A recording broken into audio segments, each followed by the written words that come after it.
¿Cómo están? Muy buenas tardes. Vamos a darnos unos minutitos para que nos conectemos. Vamos a darnos unos minutitos. A ver.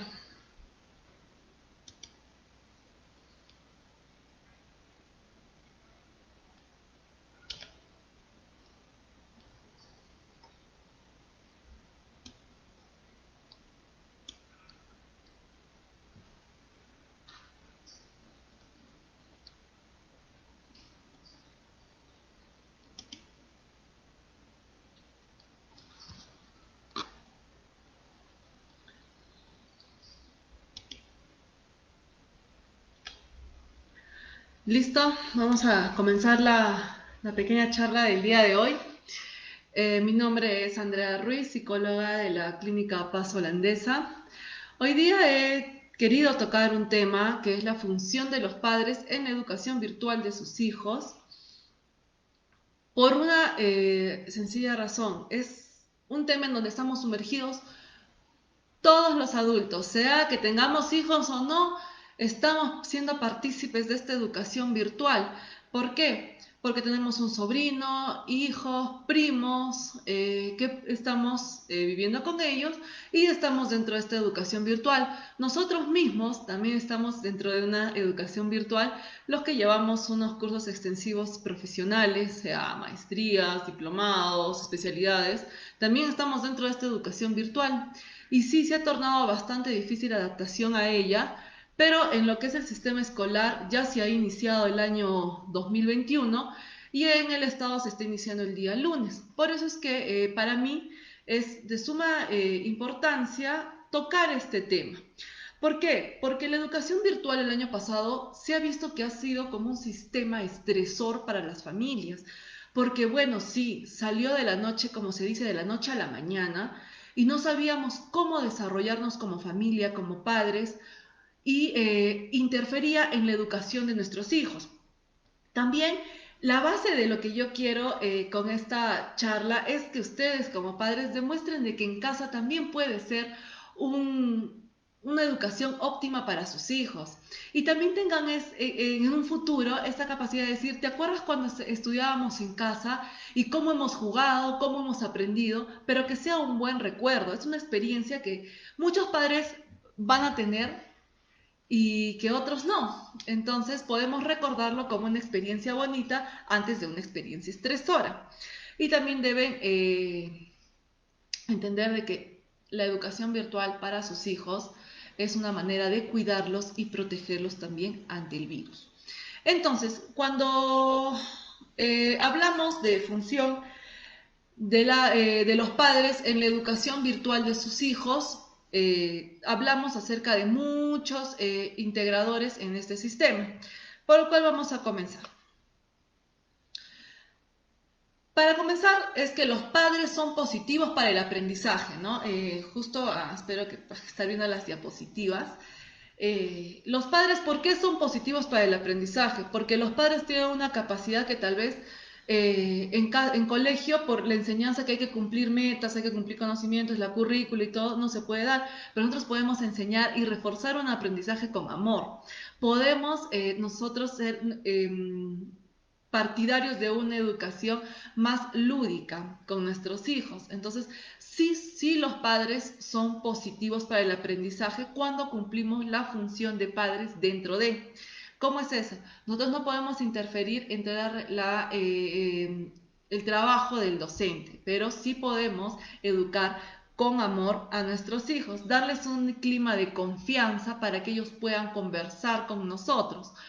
Ahora, como padres también, ¿qué tenemos que impartir en esta educación virtual? Los valores, que es la responsabilidad, sobre todo, el respeto. No porque esté enfrente de una cámara, la apago, me paro, voy a hacer otra cosa, me estoy riendo. No, hay que inculcar en esta etapa muchísimo el respeto y la responsabilidad. También se está viendo de que podemos inculcar la solidaridad con nuestros hijos. ¿Por qué? Porque de repente no tenemos la misma accesibilidad al internet o al wifi y todo el sistema que se necesita para la educación virtual y nuestro compañero, nuestro amiguito no lo tiene. Entonces hay que enseñar a nuestros hijos a ser solidarios para decir cómo puedo ayudar a mi amigo. No está a mi lado, no está en el colegio, está en su casa, pero lo puedo seguir ayudando. Entonces el niño aprende a ser solidario y todavía en una pandemia lo llama, le manda por mail, le manda por WhatsApp, entonces la solidaridad. También tenemos que podemos hacer comportamientos genuinos, que estos comportamientos genuinos los van a tener una transferencia cuando también tenga el sistema escolar presencial y va a ser mayor y más rápido y efectivo su aprendizaje porque van a tener comportamientos idóneos. La diversidad. ¿La diversidad a qué se refiere? Que nosotros tenemos que ser, como el mismo término lo dice, diversos para el aprendizaje. ¿Cómo es esto? Tener varias técnicas. Pero yo aprendí así. Ya, nosotros hemos aprendido de una manera, pero la educación ahorita es otra y los estilos de aprendizaje de mis hijos son otros, o de mi familiar, amigo, etcétera, son otros. Entonces aquí también va de la mano con el ritmo de aprendizaje. Hay que tener en cuenta de que nosotros tenemos más habilidad para unas áreas que para otras. Entonces el papá le dice, pero sin comunicación has hecho la tarea tan rápido, ¿por qué no puedes en matemática? Que ya te explicó el profesor, ya se pasó la clase.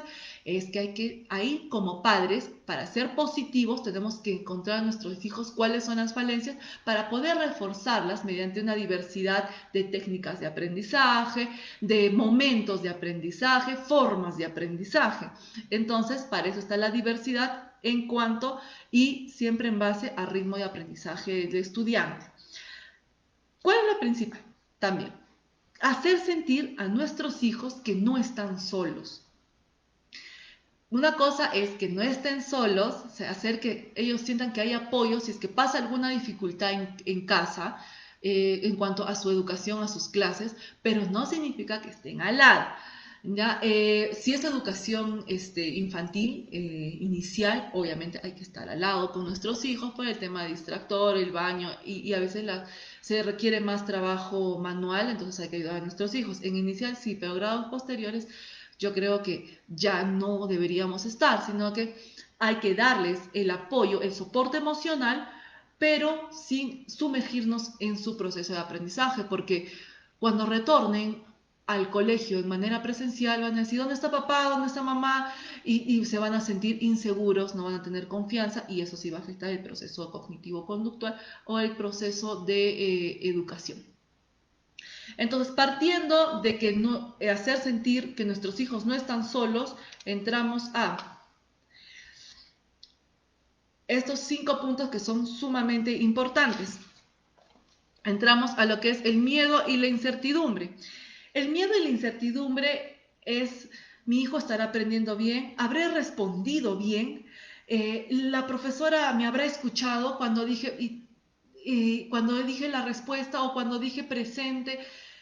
Y también este miedo e incertidumbre implica y está sumergido, fluctúa también en el estilo de personalidad que tengan nuestros hijos. Para los niños introvertidos les cuesta más.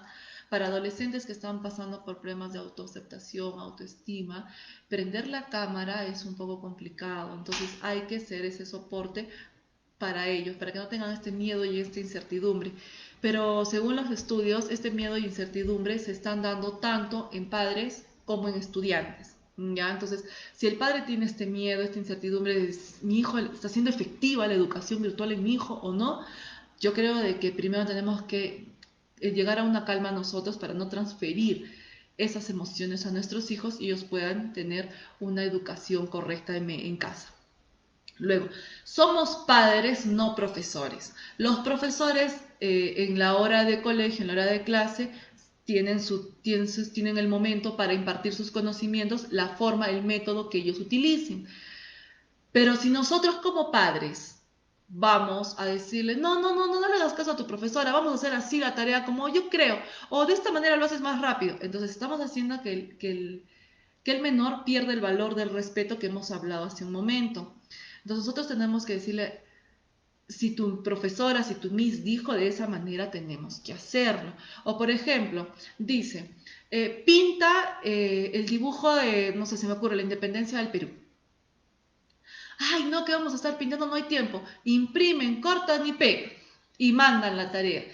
¿No? Entonces, como es virtual, ay, por fotos no se va a dar cuenta o cualquier cosita que nos podamos idear, ¿no? O no tuve tiempo y las excusas que nunca faltan de los padres en algunas ocasiones. Entonces, cuando pasa esto, ¿qué estamos haciendo? Nosotros estamos haciendo un daño a nuestro hijo, porque, por ejemplo, en el ejemplo de pintar e imprimir y pegar, cuando pintan, el niño va a estar viendo la imagen y puede hacer hasta una captación por memoria fotográfica.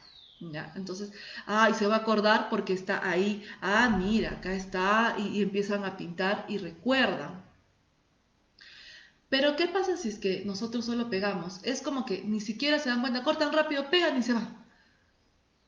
Y también cuando pintan hacen atención, concentración y coordinación visomotriz y control de la mano, sobre todo en los primeros grados. Entonces, estamos limitando el aprendizaje. El aprendizaje no solamente es, repite, repite, repite, o ya sé cómo es la suma, cómo es la resta, la multiplicación o todas las operaciones, ya sé cómo son las composiciones físicas, químicas. No, el aprendizaje va más allá, tiene procesos. Entonces, nosotros, si la docente dice que tenemos que hacerlo de una manera, hay que respetar eso, porque nosotros estamos enseñando a nuestros hijos el respeto a la docente, la responsabilidad que yo tengo hacia mis labores, hacia mis responsabilidades. Entonces, ahí el padre a veces fluctúa en eso, de que disminuye el trabajo de la docente. Entonces, hay que deslindar que padres y docentes, ¿es el equipo completo del aprendizaje? Sí, pero cada uno tiene su función. Saber que estás allí, a lo que yo me refería, no estás al lado, o sea, estás ahí. Por ejemplo, si es que hay un problema de conectividad, porque a veces el Wi-Fi, el internet cae, o no imprimieron una ficha, o le faltó los colores, no sé. Entonces, saber que estás ahí para ayudar a solucionar el problema, para ayudar a dar solución, porque sí, esa de conectividad, de impresión de fichas y todo, es algo que no se va a dar en la educación presencial. Entonces, ahí sí podemos entrar porque es un factor adicional al aprendizaje por vía web. Entonces, ahí sí, pero que los chicos sepan que estamos allí para cualquier anomalía que pueda pasar. ¿Listo? Pero no que estamos allí para darle todo, para brindarle, para ayudarlo, para hacerle. Entonces, no. Nosotros estamos ahí como un apoyo, más no para resolver el proceso educativo.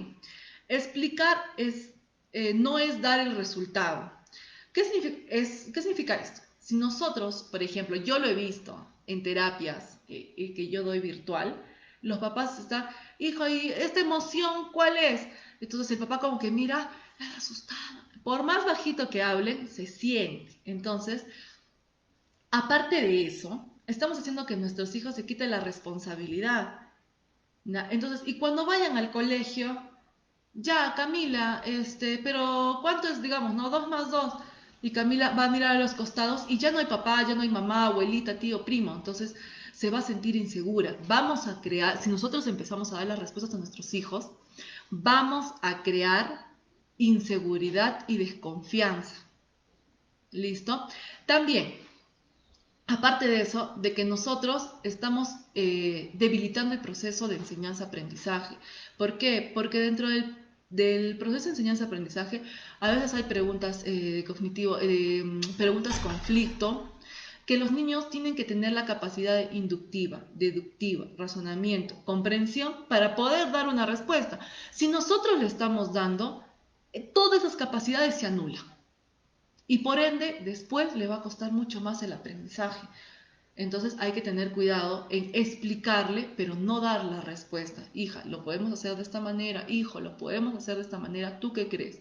Ya, se lo explicamos de 1, 2, 3 maneras hasta que mi hijo comprenda, infiera, deduzca, razone y pueda dar una respuesta. Pero de nosotros como adultos, no debe de salir las respuestas. Debe salir de nuestros hijos. Sea respuesta positiva o negativa. Equivocándose no es que esté mal, sino de que tiene que volverlo a intentar y todavía estamos enseñando a que nuestro hijo tenga la capacidad de volver a intentar, de luchar, de encontrar el conocimiento. Y también cuando nosotros damos la respuesta creamos a niños flojitos, entonces hay que tener cuidado con eso. La afectividad. La afectividad lo puedo relacionar con la educación presencial, sobre todo en adolescentes, en niños de quinto, sexto también se ha visto. Y en inicial, bueno, en todo el proceso de los niveles educativos se ve. En inicial son más efusivas, porque es, oh, hijito lindo, ¿cómo estás? Pero en secundaria, yo cuando estaba en colegio, se ve mucho de que hay profesores que ejercen afecto y tienen mayor confianza con sus alumnos. Saben qué pasa, saben qué piensan, cuando van tristes, cuando han pasado algo malo en casa o tienen alguna pena o se han peleado con el amigo, estos docentes saben porque son afectivos con ellos. Lo mismo tenemos que hacer nosotros en casa. Si este docente ha logrado ser afectivo con mi hijo dentro de una educación presencial, bueno, mi rol de padre es ser afectivo con mi hijo para su educación y saber qué es lo que le complica, qué es lo que no le complica y todo lo que ejerce en sus clases virtuales, todo lo que ejerce el proceso de la educación. Entonces, ahí la afectividad es muy fundamental para una confianza en el proceso de enseñanza-aprendizaje. Por eso es de que hay que tener un reforzador verbal positivo, hay que tener la autoridad y hay que tener un reforzador verbal positivo. Eso es, ¿no? O sea, el docente dice sus normas, establece, pero son muy afectivos, están pendientes de sus alumnos. A veces hay docentes que no lo hacen, docentes que sí lo hacen, entonces hay que tomar el mayor referente, los mejores ejemplos para que ustedes puedan comprender de que eso es lo que ustedes tienen que hacer con sus hijos. La afectividad es sumamente importante para poder llegar a un aprendizaje y a un desarrollo completo, ¿no? No es que tus hijos solo tengan que saber lo que dice el libro. La educación es completa, están en una oportunidad ustedes como padres están en una oportunidad de desarrollar una educación en serio al 100%, emocional, de aprendizajes, de interacción familiar. Tienen toda la capacidad, solo que hay que tal vez ordenarnos un poco. Entonces, también hay unos cuestionamientos generales en cuanto a la educación virtual, que dicen, pero no sé por qué mi hijo no atiende, que se distrae, hay días que está bien, hay días que está mal, yo no lo entiendo. Entonces, ¿qué pasa con eso? Hay que saber las emociones de mis hijos. Por ejemplo, hijo, ya vamos a empezar las clases virtuales, ¿cómo te sientes? Sí, mamá, que estoy feliz, que no sé qué. Ay, hijito, entonces, mucha suerte, ya sabes, pasa cualquier cosa, estoy allá y me llamas, pero tú puedes, chao. Y nos vamos, pero ya le pregunté cómo está, cómo se siente. De repente, en adolescentes se pelearon con el amigo o si ya están en una relación sentimental. Entonces, todo eso influye mucho. Entonces, de repente están con algún pensamiento negativo, una emoción negativa. Los niños hasta de repente se soñaron una pesadilla muy fuerte, entonces están un poco emocionalmente impactados y eso influye en el proceso de aprendizaje. Entonces, ¿qué tenemos que hacer nosotros? Cuando vemos que hay una emoción negativa, hay que tratar de disolverla antes de que comiencen las clases. ¿Por qué? Porque cuando se presenta este tipo de emociones, no tanto emoción negativa, sino una emoción que puede interferir en el proceso de aprendizaje, ¿qué va a hacer? El niño va a estar más distraído, no va a comprender, no va a estar mirando a la cámara y su pensamiento va a estar en otro lado, no tanto en lo que el profesor dice. Sí, para que no me entiendan mal, no hay ninguna emoción mala, no hay ninguna emoción mala, simplemente que puede ejercer un factor negativo para el proceso de aprendizaje, ¿ok? Entonces hay que tener mucho cuidado con las emociones de nuestros hijos para que puedan estar óptimos para el aprendizaje. Entonces, otra consideración general es que los padres dicen, la educación virtual está afectando a las calificaciones de mi hijo. No. ¿Por qué? Porque las calificaciones como tal, no sé, numéricas o por letras, son referenciales, son relativos. Dentro de la nota influyen muchas cosas. Por ejemplo, al adolescente le tocaba dar examen de química. y un día antes lamentablemente se entera de que un familiar o de repente el abuelito, el padre, fallece por esta pandemia por COVID-19. Entonces emocionalmente no va a estar óptimo. Y nosotros vamos y hacemos que dé el examen, va a tener un mal resultado. Y no es porque su calificación o su rendimiento esté mal, sino que hay factores internos y externos que influyen en las calificaciones. ¿Y cuáles podrían ser estos factores externos e internos? Por ejemplo, un factor interno es todo lo emocional que hemos estado hablando anteriormente, de conocer cómo están las emociones de mi hijo. También si existe alguna dificultad para el aprendizaje de la lectura, escritura, hay problemas de atención, concentración, entonces hay que tener en cuenta ello. No es tanto la calificación, sino está partiendo de uno. Ahora, también hay que tener en cuenta de que si nuestros hijos no tienen hábitos de estudio, entonces va a influir en las calificaciones. No es que no tiene buenas notas, creo que no, mi hijito no puede, o tendrá coeficiente intelectual bajo. No, de repente simplemente es por hábitos de estudio. Tiene la capacidad de aprender, pero no la está alimentando, ¿ya? Entonces hay que ver eso. Y también el esfuerzo que le ponga para el aprendizaje. No solamente es escuchar y ir a dar el examen. Obviamente, si no refuerzas los conocimientos, de repente vas a tener una calificación baja. Ahora, factores externos puede ser bulla dentro de la casa, puede ser otro factor externo es que le estén cambiando de lugar y él no puede, se distraiga continuamente. Otro factor externo es que, por ejemplo, él esté en clases, esté dando examen y el papá y la mamá se están peleando en la cocina, en la sala, y él está en el cuarto y está escuchando todo, ejerce una complicación para rendir el examen. O de repente ese día no logró dormir bien por un problema en casa y también influye. Las notas son referenciales. Lo bueno es, perdón, las notas no son así como que si saca 20 es que sabe. No, las notas no, porque a veces de repente por también la personalidad del estudiante se pone muy nerviosa a la hora de un examen e influye en la nota, pero no es que sepa, sabe mucho, solo que hay que trabajar esa área, ¿no? Del control de las emociones al momento de dar un examen, que si analizamos esa conducta se va a presentar en muchas situaciones.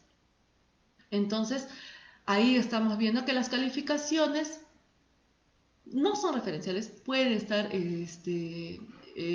influir muchas situaciones. Pero, ¿qué es lo bueno? Que las notas no son definitivas. Podemos mejorarlas en cualquier proceso del año escolar. Para ello, ¿qué tengo que hacer como padre si se está presentando esto? Guardar la calma. Por ejemplo, si es que mi hijo se asustó porque estábamos gritando y peleando y yo voy y le digo, pero ¿por qué has sacado 20? ¿Por qué no has sacado 20? ¿O por qué no sacaste la A? Entonces, nosotros queremos eliminar una conducta de nuestro hijo reforzando por lo cual ha tenido esa conducta, que fue los gritos. Entonces estamos haciendo un aprendizaje en cadena que no es el idóneo. Tenemos que guardar la calma, tenemos que tratar de ver cuál es la falencia de mi hijo para el aprendizaje o qué es lo que está pasando. Ahí nuevamente entramos como padres positivos para el aprendizaje. ¿Qué es lo que sucede? ¿Y qué es lo que da con la educación virtual? Que también lo podemos guiar mejor a nuestros hijos, podemos leerlos mejor porque no los tenemos en casa. Entonces podemos darnos cuenta cuál es la falencia. ¿Listo? Tenemos que tener calma, comunicación y ya cuando encontremos la falencia poder ver qué solución le damos para que pueda obtener una calificación buena. ¿Listo? Las calificaciones pueden estar un día bien, otro día mal, pero hay que tratar de que estén sí estándar, pero siempre sabiendo qué es lo que pasa a nuestro hijo. ¿Ya? Primero la persona, luego la calificación. Entonces, ¿qué puedo hacer yo como padre? A ver, entonces, empezamos. Lugar específico. Cuando van al colegio están en su clase, entonces ahora vamos a tener su lugar de aprendizaje. Fuera, no que no sea, porque muchos papás he visto que ponen la mesa donde es su cuarto de juegos porque hay más espacio. No, porque hay muchos elementos distractores. ¿Ya? Entonces, si van a crearle un ambiente específico para el aprendizaje, no que un día lo hacen en el carro, un día en la cocina, en la sala, en el patio, en el techo. Entonces, como que no hay una estabilidad también para el aprendizaje. Es bueno tenerlo es bueno tener un lugar adecuado y específico para el aprendizaje. Y lo mismo para la educación donde todavía en los grados que todavía hacen lonchera, en secundaria ya no, guardar la laptop, dispositivo del cual se conecten nuestros hijos, guardarlo y ponerle su lonchera. ¿Por qué? Porque ellos también van a comer su lonchera en su clase. Luego ya tienen su espacio y podrán salir a la casa, dar una vuelta, jugar un poquito para poder regresar. Pero ahí estamos manteniendo su espacio. Los horarios, hay que tener horarios fijos con nuestros hijos. Si bien el colegio nos pone un horario, nos establece un horario, también hay que tener un horario para las tareas luego. Y eso va para la educación presencial y virtual. Siempre hay que tener un horario para las tareas. Ya no es que ¿Por qué? Porque si nosotros ordenamos el aprendizaje, existe mayor concentración. ¿Ya? Entonces, ese horario, pero ese horario no solamente es para el aprendizaje. Ahora, lo que vi en algunos pacientitos es el horario del Estado, que es más corto que los particulares. Entonces, sí, nos queda tiempo en la mañana, que nosotros sabemos que mi hijo va a estar en el colegio cuando sea presencial, entonces coloco un horario yo misma donde haya otras actividades, gráfico-plásticas, arte, música, y todo eso que es complementario y es importante para el aprendizaje de mi hijo. No solamente conocimiento y conocimiento, el aprendizaje es una gama bastante amplia. Entonces pongo mi horario y lo cumplo fielmente de lunes a viernes.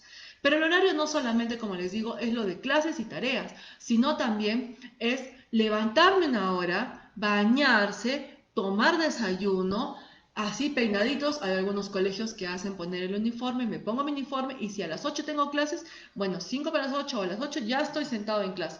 Pero si yo sé que voy a empezar a las 8, no voy a tener un horario tan inflexible de que lo levanto 10 para las 8, lo peino como sea y lo siento y al lado está el desayuno y está como que comiendo y viendo, ya no está prestando la atención de vida. Y también estamos faltando a nosotros como padres. ¿Por qué? Porque cuando vaya al colegio a mi hijo le va a costar demasiado. ¿Ya? Entonces, los horarios es desde que se levanta hasta que termina el proceso de aprendizaje. Tal cual como iba al colegio, así, tal cual. Si van a preparar lonchera, prepárense su lonchera, que ellos coman solos. ¿Por qué le estamos dando de repente en inicial le estamos dando la boquita? No, que coman solos. Entonces, todo el proceso, tener un horario también, según lo que impone el colegio y nosotros. Nos tenemos que levantar a las 6 de la mañana igualito, igualito, igualito, para que nuestros hijos no sufran cuando retornen a las aulas presenciales. El calendario con colores. Esta técnica sí es un organizador para toda la familia. Por ejemplo, ya, lunes, tarea de matemática con rojo, comunicación con azul, digamos, ciencia con verde. Y así tenemos los colores. Ah, tengo tarea de esto, tengo tarea del otro. Por ejemplo, con un sticker, examen. Ya está. Ya sabemos qué sticker es de examen y a qué hora me toca mi examen. Otro sticker de trabajo de investigación y otro sticker. Entonces trabajamos con colores, stickers que les guste al niño. De repente, pues tradicionalmente matemática es rojo, bueno, esos colores, ¿no? Si mi hijo quiere poner un color que sea de su agrado, igual para los adolescentes, un sticker que sea de su cantante preferido, su película, algo que le guste, su juego en red, ya, lo pongo. Entonces, hay que tener ese horario, ¿ya? Con colores, y si mi hijo todavía no se ubica, entonces hago una pequeña leyenda abajo para que luego ya se ubique, si no son lectores todavía, entonces con dibujitos, pictogramas, para que lo pueda entender cuál es mi horario. ¿Y qué pasa? Por ejemplo, eso también ayuda al padre, porque dice, trabajo traer compás para el día miércoles, eso dice el lunes en matemática. Entonces el padre dice, ay, tengo que comprar el compás, porque si no hay algo visual, por todo lo que es el diario vivir, las actividades laborales de casa, nos podemos olvidar. Entonces, ay, tenía que comprar el compás, pero si tenemos nuestro horario con colores, ya sé que es matemática y lo que tengo que traer, entonces voy y lo hago. Por ejemplo, que tengo que traer cosas como el compás, hojas, lo que les pida a los docentes también puede estar con un sticker diferente. ¿Listo? De ahí el ejercicio físico. El ejercicio físico es muy importante. ¿Por qué? Porque el ejercicio físico hace de que tengamos un pensamiento mejor. Aunque no lo crean, también muchas investigaciones hablan de que si nuestros hijos hacen ejercicios, piensan con mayor claridad. Bueno, disminuye la ansiedad, el estrés y también hace que nuestra capacidad de resolución de problemas esté más activa. ¿Por qué? Porque también nosotros vamos a ejercer una atención y concentración. Sabemos de que el ejercicio a veces es liberador de tensores y entonces podemos estar más tranquilos y más óptimos para el aprendizaje. ¿Listo? Ya. La accesibilidad. Entonces, sí, la accesibilidad es, por ejemplo, como padres nos podemos también tener como que algunas aplicaciones para ayudar a la educación virtual. Por ejemplo, justo leía que hay unos de texto-voz, voz-texto, si es que nuestros hijos están en el proceso de aprender a leer, escribir, y les cuesta mucho en la computadora, entonces podemos utilizar esa herramienta. Pero no es de que la herramienta tecnológica lo haga, sino que nuestros hijos, nuestros hijos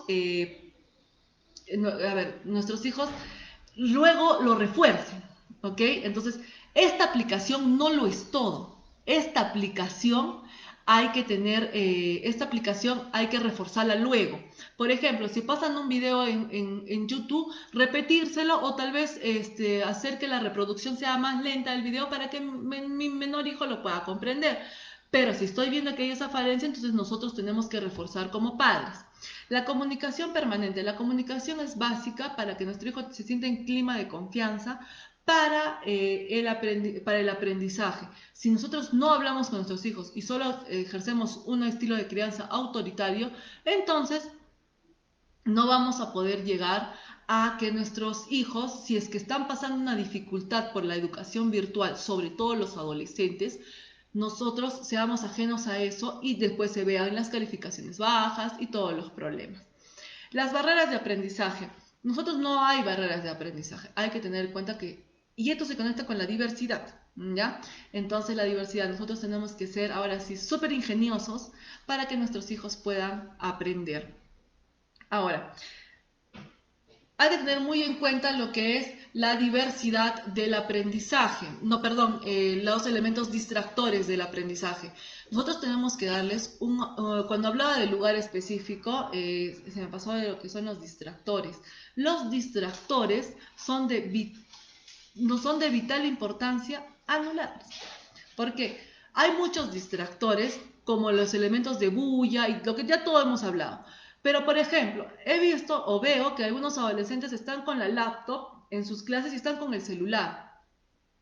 ¿Por qué si en aula no se permite el celular? Entonces, de repente hay alguna tarea, todo. Habrá un canal de comunicación por todos los portales educativos, ¿no? Entonces, yo he manejado algunos y sí hay para poder chatear y conversar dentro de la plataforma. ¿Por qué con el celular? Con el celular están mirando Facebook, Instagram, están hablando con el amigo, ninguno de los dos atiende, están en los videojuegos. Igual, si tenemos videojuegos en el elemento o en el aparato tecnológico que va a usar mi hijo, los tengo que eliminar, porque es muy fácil compartir. Los chicos son muy hábiles, tecnológicamente hablando, son maestros, son mucho mejor que todos los adultos y sobre todo con esta educación virtual que han debido desarrollar más su capacidad tecnológica. Entonces, elimino estos videojuegos, elimino todo elemento distractor que puede estar en el aparato tecnológico. Por ejemplo, no permito que abra Facebook, no permito que abra Instagram. Los videojuegos ahí instalados en la computadora, por favor, retírenlos porque comparten pantalla y están jugando los chicos. Entonces hay que ejercer responsabilidad de nuestros hijos, que estén concentrados en sus tareas, sí, pero también hay que eliminar esos elementos distractores.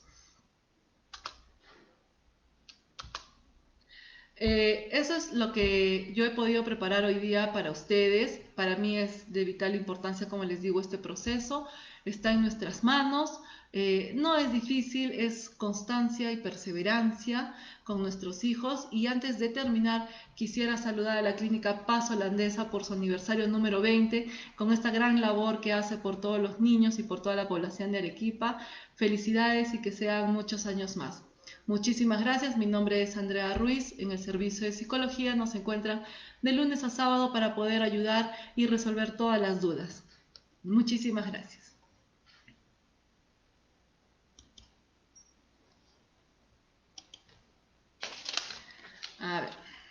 hay unas preguntitas, las resolveré rapidito. ¿No? Dayan Tumi, doctorita, ¿cómo hacer para que nuestros niños les guste las clases virtuales? ¿Cómo incentivarlos? Justo hablaba de este tema, Dayan, en lo que es la afectividad. El mismo componente, ¿listo? El mismo componente, verbal, reforzador positivo, autoridad verbal, reforzador positivo.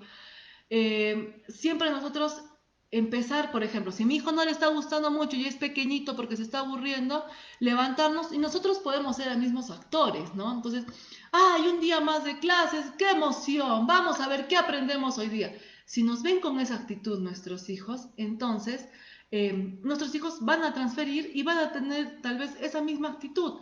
Pero si nosotros decimos, ya hijito, tú puedes, vamos, son bonitas las clases, no. Cuando si tu hijo es pequeñito, hay que sobreactuar, ¿ya? Y siempre reforzadores verbales positivos. Sí, hay que incentivarlos bastante si son inicial, porque si es una etapa donde se aprende más lúdico, entonces luego podemos hacer también, se me ocurre ahorita, ¿no? Entonces nos enseñaron, ya, y en la tarde hacemos un juego acerca de lo que nos enseñaron. Ya, hijo, ya, ahora vamos a jugar con lo que la profesora dijo, ya vamos, ya, y hacemos. Eso puede hacer en cualquier nivel de educación. Entonces, ahora el día siguiente, vamos hijo, vamos a ver qué dice hoy día para ver qué juego creamos para la tarde, a ver qué va a decir la profesora, sentémonos para crear el juego. Entonces, podemos tratarlo de esa manera para incentivarlo mediante el juego. ¿Listo?